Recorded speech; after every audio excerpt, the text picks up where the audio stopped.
Some gifts kill people without anyone knowing. Eleanor Hartwell opened a Christmas gift from her husband on December 24, 1861, in a plantation house near Natchez, Mississippi. A boy, no older than 14, who was a slave and had eyes she had seen before. The people who worked in the house saw her face lose color as she looked at the child. She didn't say anything.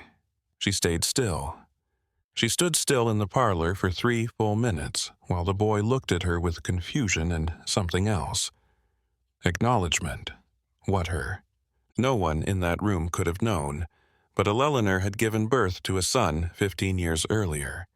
She had been told that the child had died just hours after birth. The boy in front of her had a crescent-shaped scar on his left wrist that she had kissed once in a moment of desperate love before they took him away. This is the story of how a secret that had been hidden for more than 10 years came out on the holiest night of the year, and how the truth tore apart 2 lives that were connected by blood and separated by a lie that could never be forgiven. Eleanor Hartwell wasn't always in charge of a plantation. Eleanor Gaines was born in 1827 to a poor merchant family in Charleston, South Carolina. She was the youngest daughter. Robert Gaines, her father, sold fine fabrics to the rich families who helped make Charleston known as the Jewel of the South. He imported textiles from England and France. Constance, her mother, was a very ambitious woman who saw her daughters as investments. Each one could lead to an alliance with a family of more respect, more money, more power. Eleanor was the third of 4 daughters, which put her in a strange place in the family hierarchy. She wasn't the oldest, who had to deal with the family's high expectations, or the youngest, who was spoiled and pampered. She was in a middle ground where most people didn't pay much attention to her, which gave her a dangerous kind of freedom.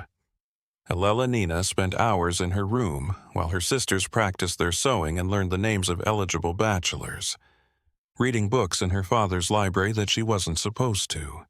Her father kept volumes of poetry, philosophy, and abolitionist pamphlets hidden behind respectable books. In the spring of 1844, she was 17 years old and met Thomas. It was amazing that he wasn't a slave. He was a free black man. His parents had bought their freedom decades earlier in Virginia and moved south to Charleston, where they started a small carpentry business. Thomas had gotten his father's talent for working with wood and the quiet dignity of his mother. He was 23 years old, tall and thin, and his hands could turn rough wood into something beautiful. He came to the Gaines house to fix the warehouse where Robert kept his imported fabrics. The storm had damaged the building, so Thomas spent 3 weeks fixing the parts that were broken, replacing rotted beams, and making the structure stronger. From the window of her father's office, Eleanor watched him work. She looked at how he moved, how precise his hands were, and focus on his face.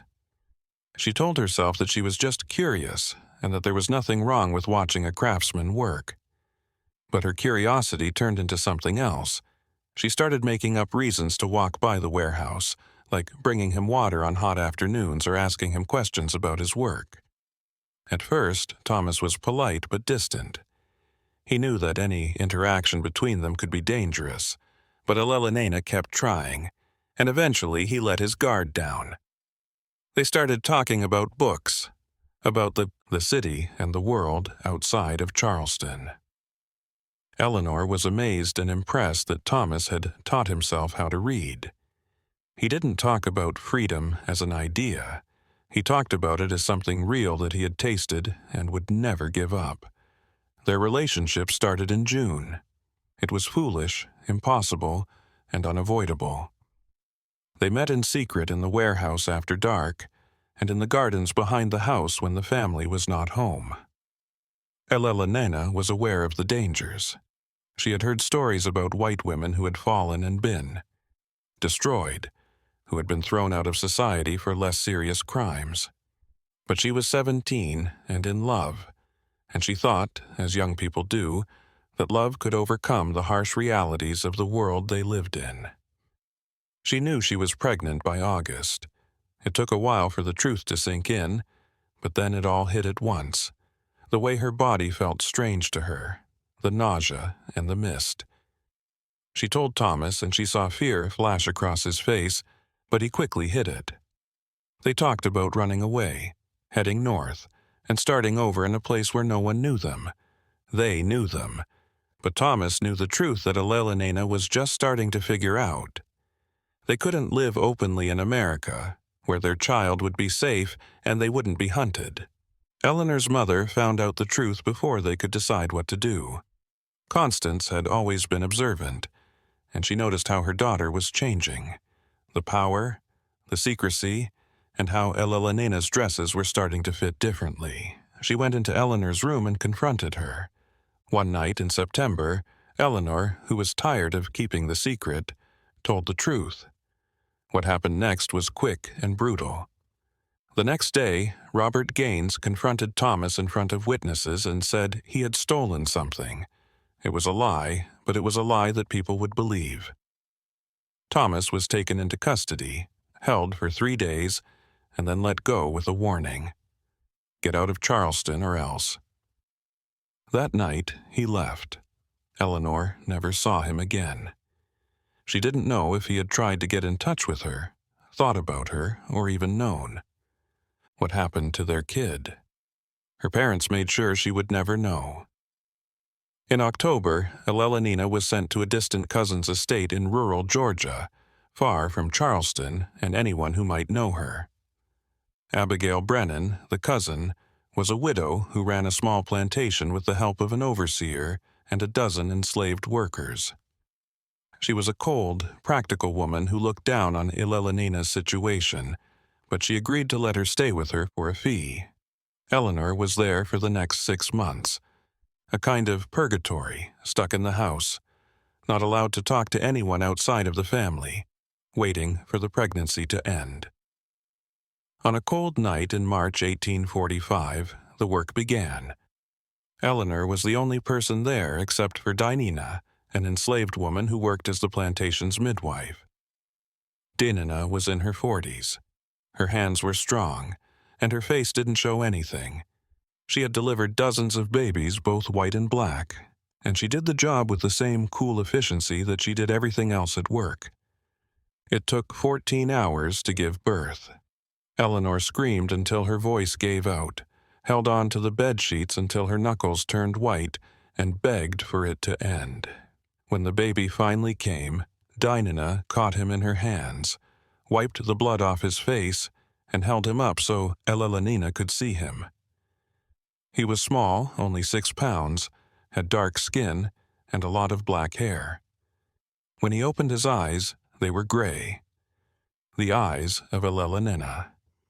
Dinah picked him up and handed him to Elena. For a minute, or maybe less, Elena held her son. She looked at his face and remembered every detail. She kissed the crescent-shaped birthmark on his left wrist, which was a mark she had been born with and which had been in her family for generations. She whispered things to him that she would never remember and promises she could never keep. Dinah then took him away. An hour later, Abigail came into the room and told Elena that the child had died. She said it like she was giving a weather report. She said it was normal for. Babies born in these kinds of situations are weak, don't grow, and die in the night. She told Eleanor to be thankful because it was a mercy that saved everyone the trouble that would have come after. She told Eleanor that the body had already been buried and that it was better this way. Eleanor didn't believe her, but she was 17, alone, and had no power. She had no friends, no money, and no way to fight the story she was being told.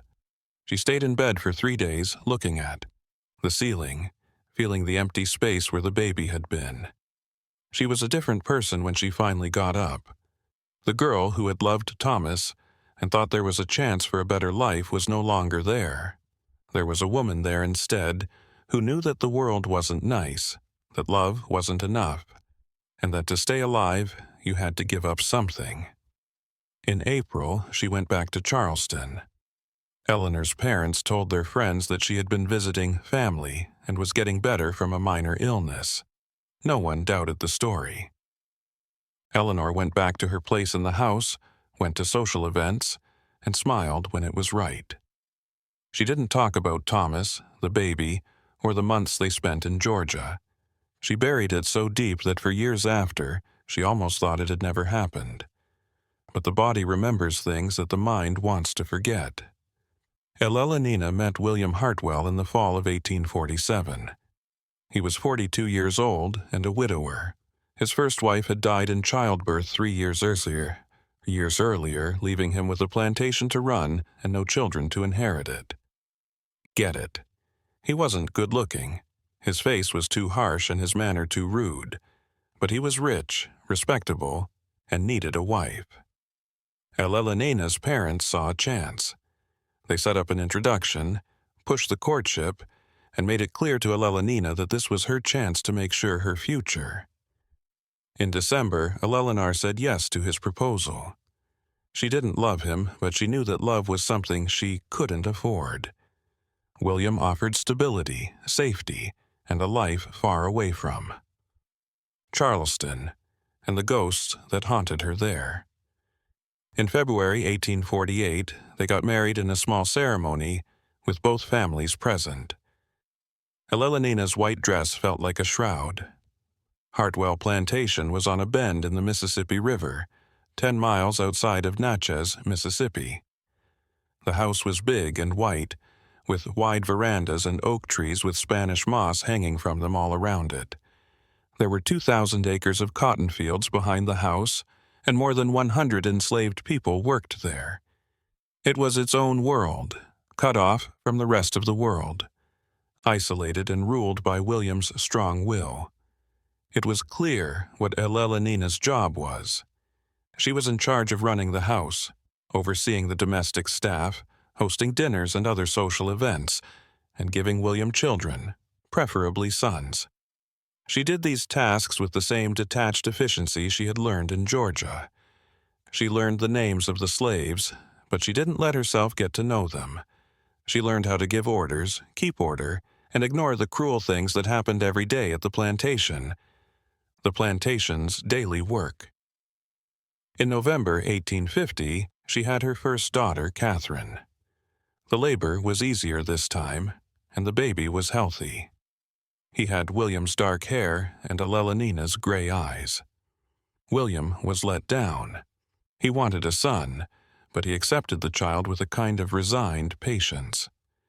Eleanor held Catherine and didn't feel anything. She took care of her, fed her, and did all the things a mother should do, but there was always a distance between them. Her. In June 1853, their second daughter, Margaret, was born. This time, William was even more disappointed. He began to talk about how Eleanor had failed to give him a son, and to wonder if she could have sons. Eleanor didn't say anything in response to his criticism. Over the years, she had learned that not saying anything was the best way to protect herself. The years went by in a dull routine. Eleanor took care of the house, raised her daughters, went to church, and went to social events. People started to know her as a good plantation mistress in Natchez society, even though she was a little cold. She didn't make close friends. She kept everyone at a distance because she was afraid that being close would make her have to answer questions she couldn't. But at night, when she was alone in her room, she thought about the baby she had held for a minute in Georgia. She remembered his dark skin, gray eyes, and the crescent-shaped birthmark on his wrist. She thought about Thomas and whether he was still alive and whether he ever thought of her. She thought about the life, the person she could have been, and the life she could have had if things had been different. She didn't let herself cry. She had learned to live without luxuries, and tears were a luxury like love. The country was falling apart by 1860. The election of Abraham Lincoln in November shocked the South. People in Mississippi talked a lot about secession, states' rights, and how important it was to protect the Southern way of life. William Hartwell was a strong supporter of secession. He went to rallies, gave money to the cause, and talked passionately about how the North was a threat. Spoke passionately about the threat the North posed to the cause. He was completely sure that the South would win, and that God had chosen slavery and the law to protect it. On January 9, 1861, Mississippi left the Union. William drank champagne and gave speeches to celebrate. Eleanor stood by and said nothing. Over the years, she had learned to keep her thoughts to herself. But inside, she was getting more and more scared. She had read enough history to know that wars did not end quickly, destroyed everything in their path, and changed everything. The war started in April when Fort Sumter was shot at. By the summer, young men from Natchez were signing up to fight for the Confederacy, marching to Virginia and Tennessee with flags and songs. William was too old to fight, but he helped in other ways by sending money, horses, and supplies.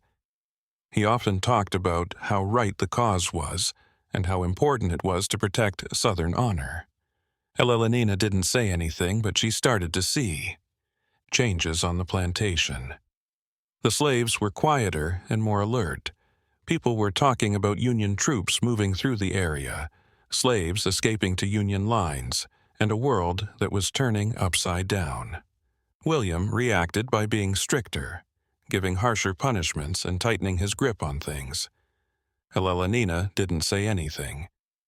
William went to New Orleans for work in November 1861. He was gone for 2 weeks. It was December 23rd, the day before Christmas Eve, when he got back. He got there late in the afternoon. His carriage was full of packages and supplies.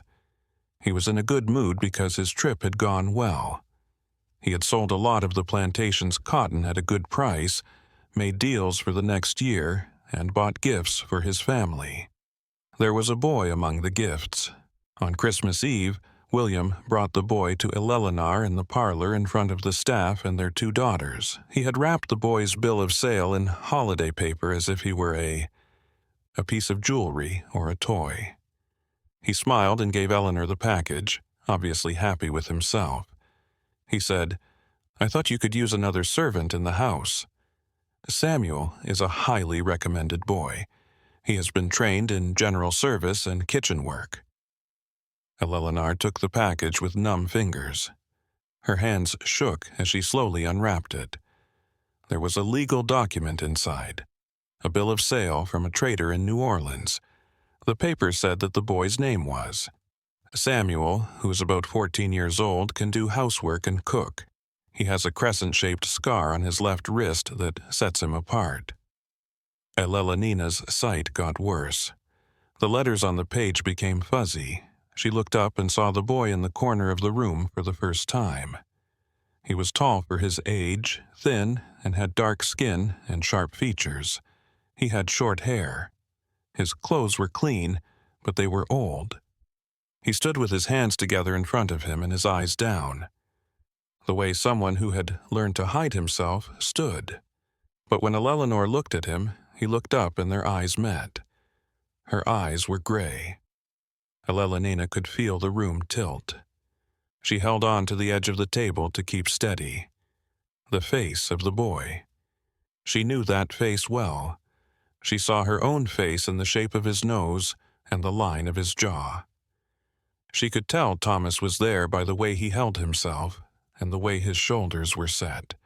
And when the boy moved his weight, his sleeve went up, and she saw it. There was a faint crescent-shaped birthmark on his left wrist, clear as day. "Eleanor?" It sounded like William's voice came from a long way away. "Are you okay?" Eleanor couldn't say anything. She couldn't get any air. She looked at the boy, and he looked back at her. In his eyes, she saw confusion and something else, a flash of recognition, as if he too felt something familiar and impossible. "Ma'am," the boy's voice was soft and unsure. "Are you sick?" Eleanor let go of the bill of sale. It fell to the ground. She turned around and left the room. Her steps were mechanical, and her mind was racing.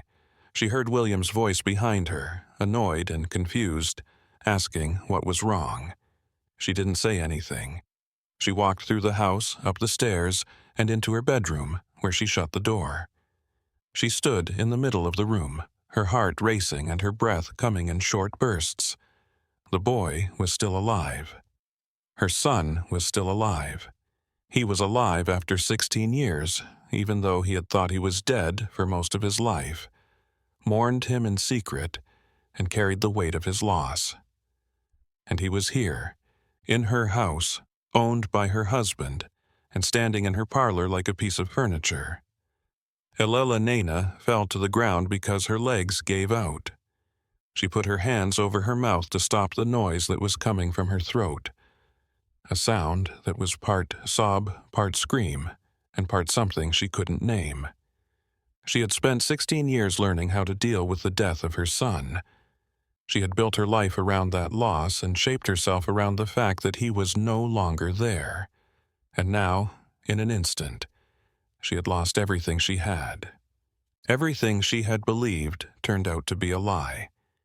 He was still alive. They had given him away. Her family had sold her newborn son into slavery and told her he was dead so she wouldn't look for him. The realization hit me like a punch. Elena bent over and gasped for air, her mind racing. Who did this? Everyone. Her cousin Abigail, the midwife, Denina, and her parents. And why? To cover up her wrongdoing, to protect the family's good name, and to give her a punishment.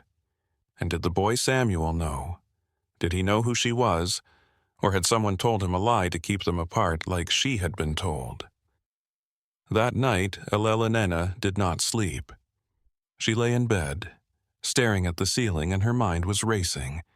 She thought about the boy downstairs who was sleeping with the other servants in the quarters and didn't know that his mother was awake 20 feet above him.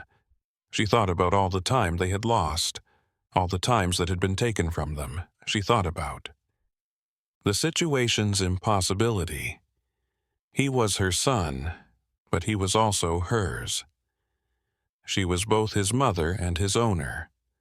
The law did not see their relationship. People in society would not accept it. And even if she could prove it, even if she could show the world the matching birthmarks and the clear resemblance, what would it matter? Nothing. It wouldn't change anything. Elena got up before dawn. She quickly got dressed, her hands shaking, and went down the stairs. The house was still dark, and the servants had not yet awake. She walked through the quiet rooms, past the parlor where the boy had slept the night before, out the back door, across the yard, and to the quarters where the housekeeper slept. The quarters were a line of small wooden cabins, and each one could hold 4 to 6 people. Eleanor had been there before to check on the conditions and make sure the servants were healthy enough to work, but she had never gone there alone, in the dark, before anyone else was awake. She found the cabin where the housekeeper slept and pushed open the door. The inside was small and dark, with only the dim light of a dying fire in the hearth. She could see the shapes of bodies on the narrow cuts and hear them breathing. She was standing in the doorway. Her eyes got used to the dark until she could see him. Samuel, the boy, was awake and sitting on a cot in the corner, staring at his hands. "Samuel," she said in a low voice. He was surprised and looked up for a second. They looked at each other in the dark. Then he quickly stood up, and his posture changed to the differential stance she had seen the night before. "Mom," he said softly, "is something wrong?" Eleanor walked into the cabin and shut the door behind her. The other servant moved but didn't wake up. She got closer to the boy so she could see his face in the low light. She said in a low, urgent voice, "I need to ask you something." "Where did you come from?" The boy blinked, not sure what to think. "Ma'am, where did you come from?" Eleanor said it again. "Who took care of you?" "What do you recall?" Samuel thought for a moment. He looked at the other figures that were sleeping and then back at Eleanor. Mom, I was born on a plantation in Georgia, near Savannah. People told me that my mother was a slave who died when I was born. Eleanor felt like she couldn't breathe. Who told you that? The woman who took care of me. Her name was Dinina. She worked in the kitchen. She looked after me until I was 12. He stopped talking and looked down at the floor. And then what? Ellen pushed. And then she passed away, Mom. And I bought it. Since then I've sold twice. The last time was to your husband in New Orleans. Elena's mind was racing. Diner. The same diner who had helped her give birth in Georgia. The same diner who had taken him away and said he was dead. The diner did not kill the child. She had taken care of him. She had taken care of him. He had been sold by the time she died. Do you remember anything about your mother? Eleanor asked, in a voice that was barely above a whisper. Did Dina say anything to you? Samuel looked at her with a guarded look. My mom was young, she said. She said she was nice and that she didn't want to let me go, but she had to. He stopped for a moment and then added, she said, my mother had gray eyes like mine. Eleanor's eyes started to water. Her hand shook as she reached out and gently took the boy's left wrist. She pushed up his sleeve to show the crescent-shaped birthmark. Then she pulled back her sleeve and showed him the mark on her wrist that matched his. Samuel's eyes got bigger as he looked at the two marks.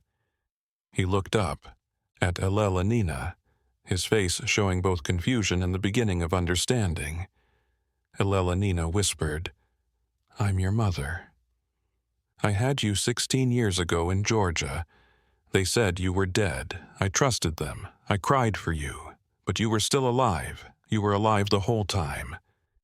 Samuel pulled his wrist away and stepped back. He shook his head slowly, and it was hard to tell what he was thinking. No, he said in a soft voice. It's not possible, Eleanor said.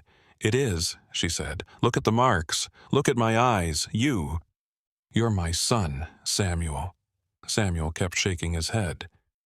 If that's true, he said, his voice getting harder, then why am I a slave? Why did you let your husband buy me? Why are you standing here in the dark instead of freeing me?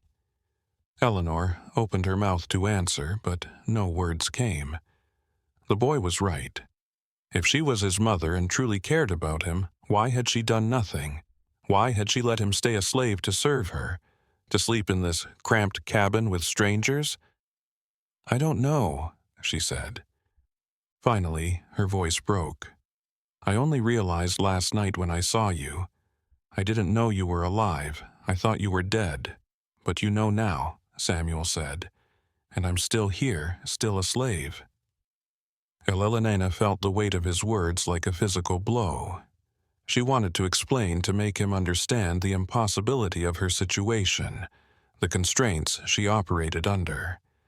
But she knew even as the excuses formed in her mind that they were hollow. She was his mother, and she had done nothing.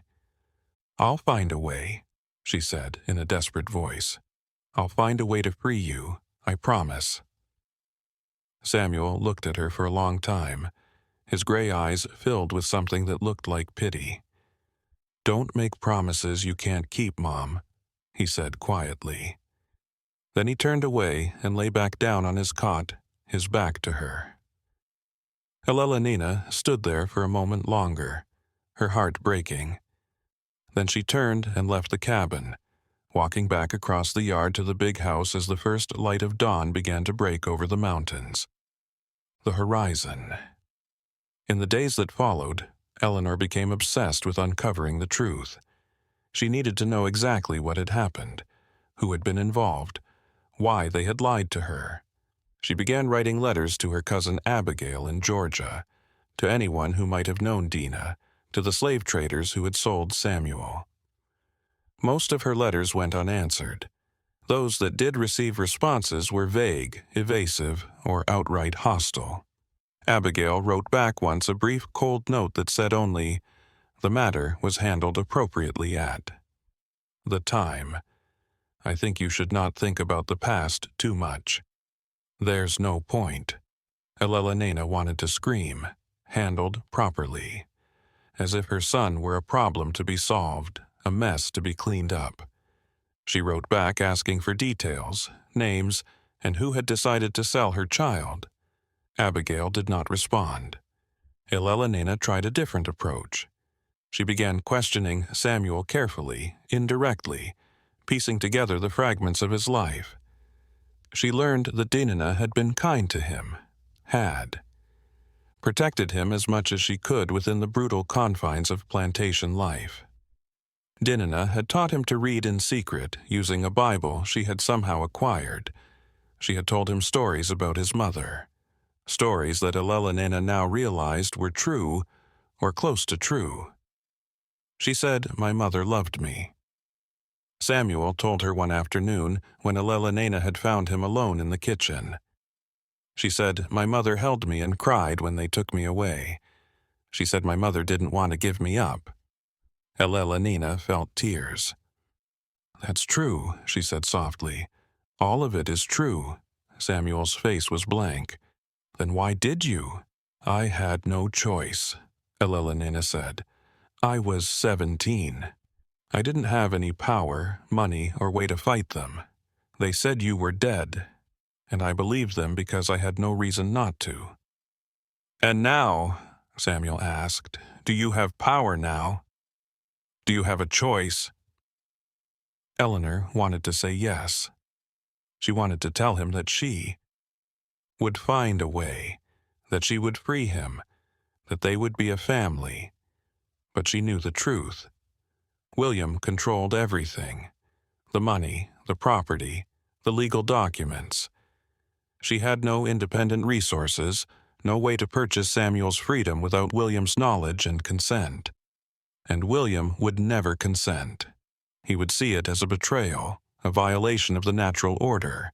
He might even suspect the truth, and if he did, the consequences would be catastrophic. "I'm trying, Elelena," said weakly. "I'm trying to find a way." Samuel nodded slowly, but she could see the disappointment in his eyes. He turned back to his work, and Elelena left the kitchen, feeling more helpless than she had ever felt in her life. As the weeks passed, the tension in the household became unbearable. Elelena could barely look at William without feeling a surge of rage and resentment. He had bought her son, had brought him into their home as property, and he had no idea what he had done. He noticed. He thought Elelena was distracted and moody because of the stress of the war and the uncertainty of the times. Samuel moved through the house like a ghost. He did his work quickly and quietly, never drawing attention to himself. But Eleanor could feel him all the time, could sense him in every room, and could hear his footsteps in the halls. She watched him, memorizing the details of his face, the way he moved, and the sound of his voice. She was trying to make up for 16 years of absence, trying to get to know him, but the gap between them was too big to cross. Catherine and Margaret, Elenena's daughters, were unaware of the tensions. They were 10 and 8 years old, lost in their own world of lessons and play. They treated Samuel the same way they treated all the other servants in the house, with casual indifference, sometimes giving orders and sometimes complaining if something wasn't done to their satisfaction. Elelena watched them interact with their half-brother and felt a deep, lasting shame. In February, William said he would be going to Jackson for a week for a series of meetings about the war effort. Eleanor saw her chance. As soon as William's carriage left the driveway, she went looking for Samuel and found him polishing silver in the parlor. "Come with me," she said. Samuel looked up, surprised. "Ma'am, come with me," Elelena said again. "I need to talk to you alone." Samuel put down the silver and followed her to the library, a small room at the back of the house that William used as his office. Elelena closed the door and turned to face him. "I need to tell you everything," she said. "I need you to know the truth, all of it." And so she told him. She told him about Thomas, about the affair, about the pregnancy. She told him about being sent to Georgia, about the labor, about holding him for 1 minute before Dina took him away. She told him about being told he was dead, about the years of grief, about the way she had buried. The pain was so deep that she had almost forgotten how to feel it. She told him about her marriage to William, her daughters, and the life she had built on the loss. Samuel listened in silence, his face blank. When she was done, he was quiet for a long time. Then he said, "What do you want from me?" Eleanor was surprised. "What do you mean? What do you need from me?" "Do you want me to forgive you?" Samuel asked again. "Should I call you Mother? Do you want me to be thankful that you finally told me the truth?" Eleanor trailed off, not sure how to end the sentence. What did she want? She wanted to go back in time and get back the years they had lost. She wanted to be his mother in more than just blood. She knew, though, that that was not possible. Samuel said in a flat voice, "You're my owner. You own me. That's the only kind of relationship we can have. The law says so. Society says so. Even if you wanted to let me go, even if you could, what would I do? Where would I go? I'm a slave, ma'am. That's all I've ever been. That's all I'll ever be." "That's not true," Elenina said desperately. "The war is changing things. The Union is winning. Slavery won't last forever." Samuel laughed. A bitter, hollow sound. "Maybe, but I might not last that long.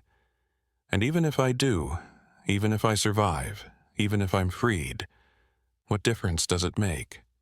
You'll still be the woman who owned me. You'll still be the woman who knew I was her son and did nothing." Eleanor felt like she had been slapped. "That's not fair," she said quietly. "Fair?" Samuel's voice got louder for the first time she had heard real emotion from him. "You want to talk about fair? I was sold, Mom. The people who were supposed to protect me sold me. A woman who wasn't my mother raised me. She loved me, but couldn't save me. 3 different people have owned me. I've worked in fields and kitchens, been beaten, starved, and treated like an animal. And now I learn that my real mother is alive, that she's been alive this whole time, that she's a rich white woman who could have looked for me but didn't. So don't say anything about fair to me." Elena was now openly crying and her shoulders were shaking. "I didn't know," she cried. "I didn't know you were still alive. If I had known, I would have done anything to find you." For a moment, Samuel's face softened as he looked at her. He said, "Maybe. But you know now, and you're still not doing anything. Nothing." He turned around and left the library, leaving Eleanor alone with her sadness. Eleanor was in a kind of fog for the next few days. She did the things she had to do every day, like taking care of the house, the servants, and her daughters. But her thoughts were somewhere else. She kept thinking about what Samuel had said to her. "You're still not doing anything." He was correct. She was so scared that she couldn't move because of how impossible the situation was. She knew that anything she did could make things worse.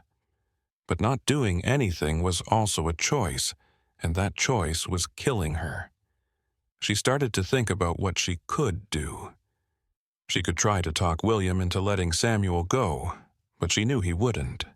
He would want to know why she cared so much about this slave, but she couldn't tell him the truth. She could try to buy Samuel's freedom herself, but she didn't have any money. William owned everything.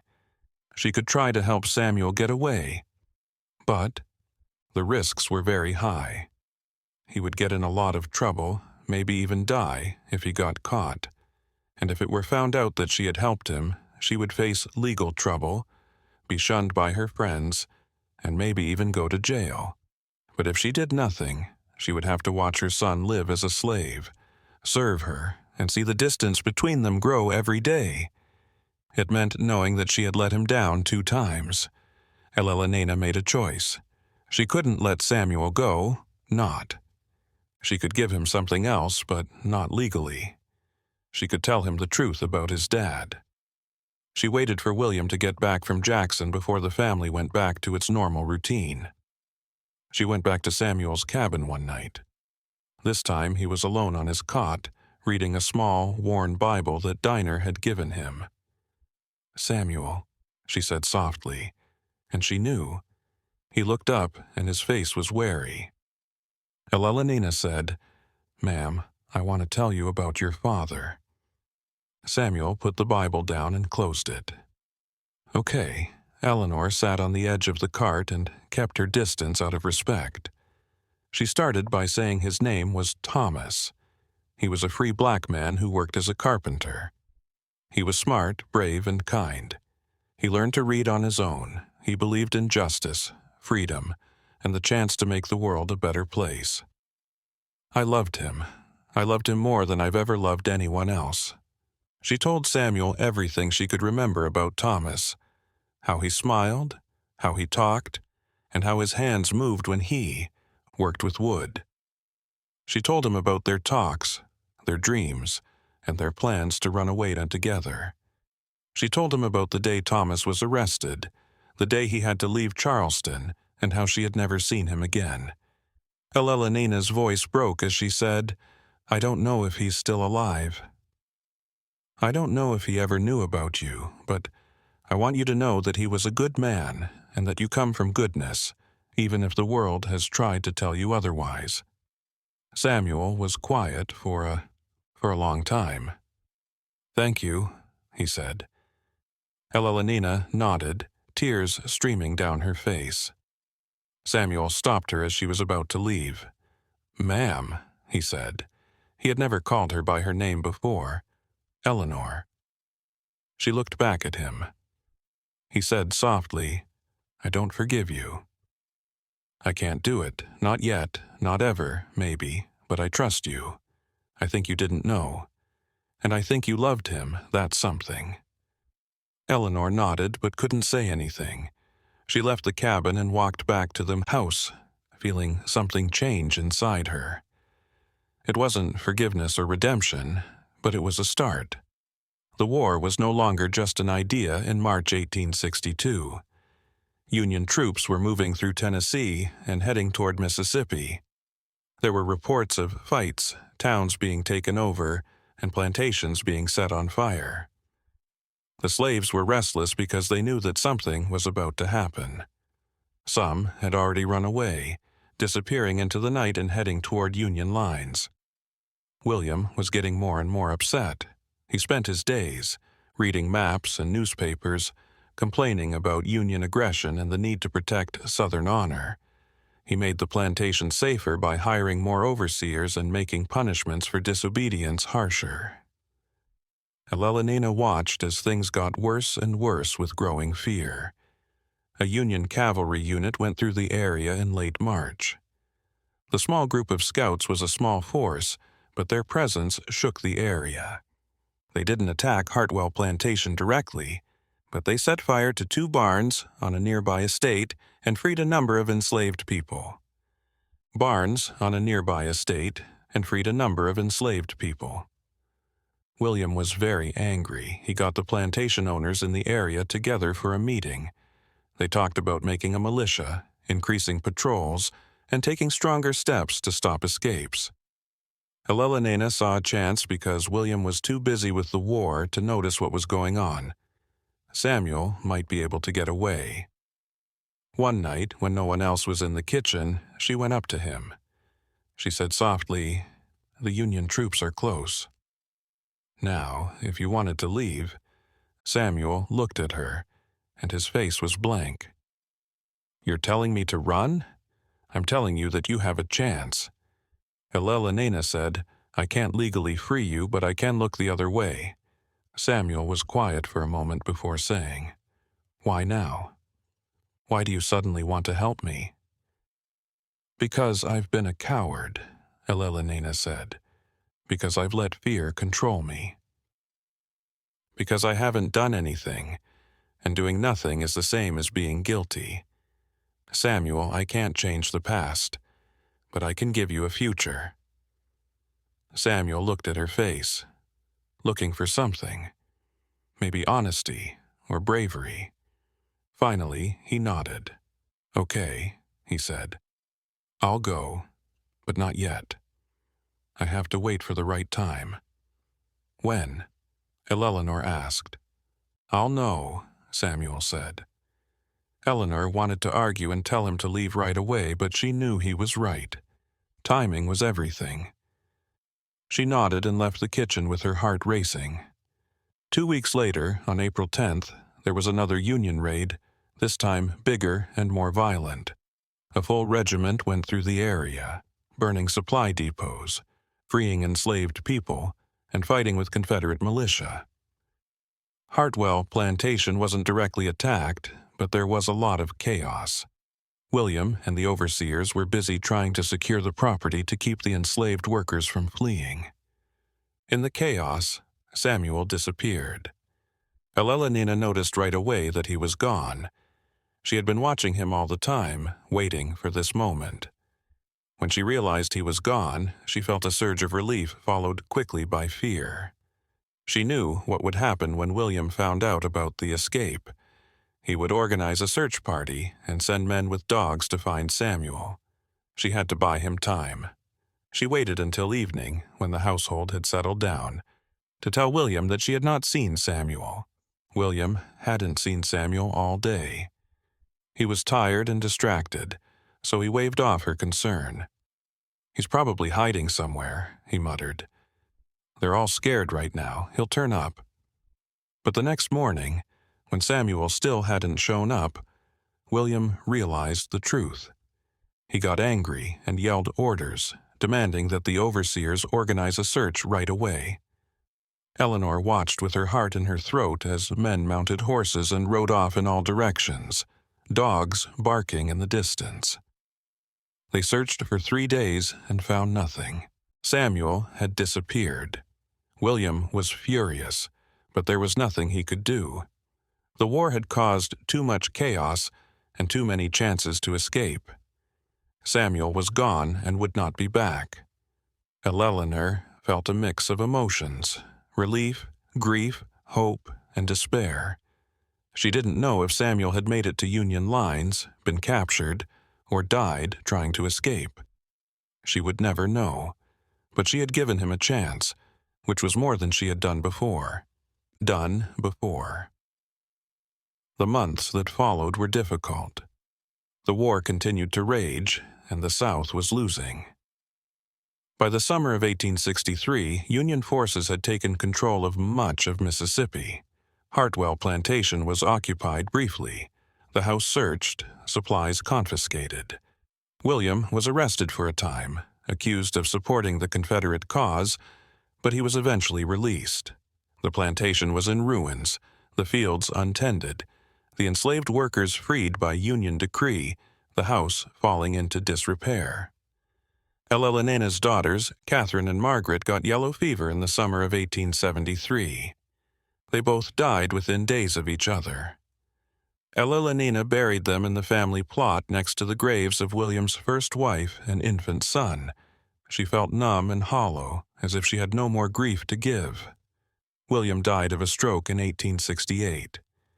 Elelynina was 51 years old, alone in a house that was falling apart around her. She had no money, no family, and no purpose. She spent her days wandering the empty rooms, remembering the past, and wondering. About Samuel. She wrote letters, dozens of them, to freedmen's bureaus, to Union officials, to anyone who might have information about a young man named Samuel, last seen in Mississippi in 1862. She described him, his age, his appearance, the crescent-shaped birthmark on his wrist. She did not mention that he was her son. She did not think anyone would believe her. She never received a response. In the winter of 1879, Eleanor knew she was dying. She was 52 years old, but she felt anxious, worn down by. She was sad and guilty. She had a bad cough that wouldn't go away, and she could feel her strength fading. She knew she didn't have much time left, so she decided to write a confession. She spent weeks on it, writing and rewriting, trying to get the truth of what had happened down on paper. She wrote about Thomas, the pregnancy, the birth, being told Samuel was dead, the years of grief, and the moment she saw him on Christmas Eve. She also wrote about the conversations in the library, and the cabin, about how angry Samuel was and how she felt helpless, and about the choice to help him escape. She wrote, "I don't know if my son made it. I don't know if he got free, made a life for himself, or ever thought of me. I hope he did. I hope he found love, happiness, and a way to forgive the world for what it did to him. I hope he didn't forgive me. I don't deserve to be forgiven. I was his mother, and I let him down. I knew who he was, but I didn't do anything. Fear took over my life. Let the society's rules tell me what to do. Let the law, custom, and propriety be more important than my own child. I am guilty of the worst kind of cowardice, the cowardice of inaction, and I will carry that guilt to my grave." She sealed the confession in an envelope and placed it with her other papers, along with Samuel's bill of sale. She did not know if anyone would ever read it, but she needed to write it. She needed to tell the truth, even if no one was listening. Elena Hartwell died. She was buried next to her husband and daughters on February 3, 1879. The plantation house was left to rot, and her confession stayed there for over a century, hidden among old papers and documents. In 1983, a historian named Dr. Rebecca Chen was looking into the history of slavery in Mississippi. She had heard rumors of an abandoned plantation house near Natchez and decided to check it out. The house was in terrible shape. The roof had fallen in places and the walls were falling apart, were covered in mold. The floors were rotting. But in what had once been the library, she found a trunk filled with old documents. Among the documents was Elena Hartwell's confession. Dr. Chen read it with growing astonishment. She had studied slavery for years, had read countless accounts of the brutality and injustice of the system, but she had never encountered anything quite like this. A first AP person account from a white woman who had given birth to an enslaved child who had been reunited with him years later, who had failed to save him. Dr. Chen spent months verifying the details of the confession. She found records of Elena's marriage to William Hartwell, of the births of Catherine and Margaret, of William's death in 1868. She found the bill of sale for a boy named Samuel, purchased in New Orleans in December 1861. She found records of Union raids in the area in April 1862 of enslaved people escaping to Union lines. What she could not find was any record of Samuel after April 1862. She looked through records from Freedmen's Bureau, Union Army enlistment records, and census records from the time after the war. She found many men named Samuel, but none who fit the description in Eleanor's confession. It was as if he had disappeared. Dr. Chen published her findings in a scholarly journal, along with excerpts from Eleanor's confession. The article generated a lot of interest, and other historians began to look for information about Samuel. But despite extensive research, no one has ever been able to find him. We will never know what happened to him.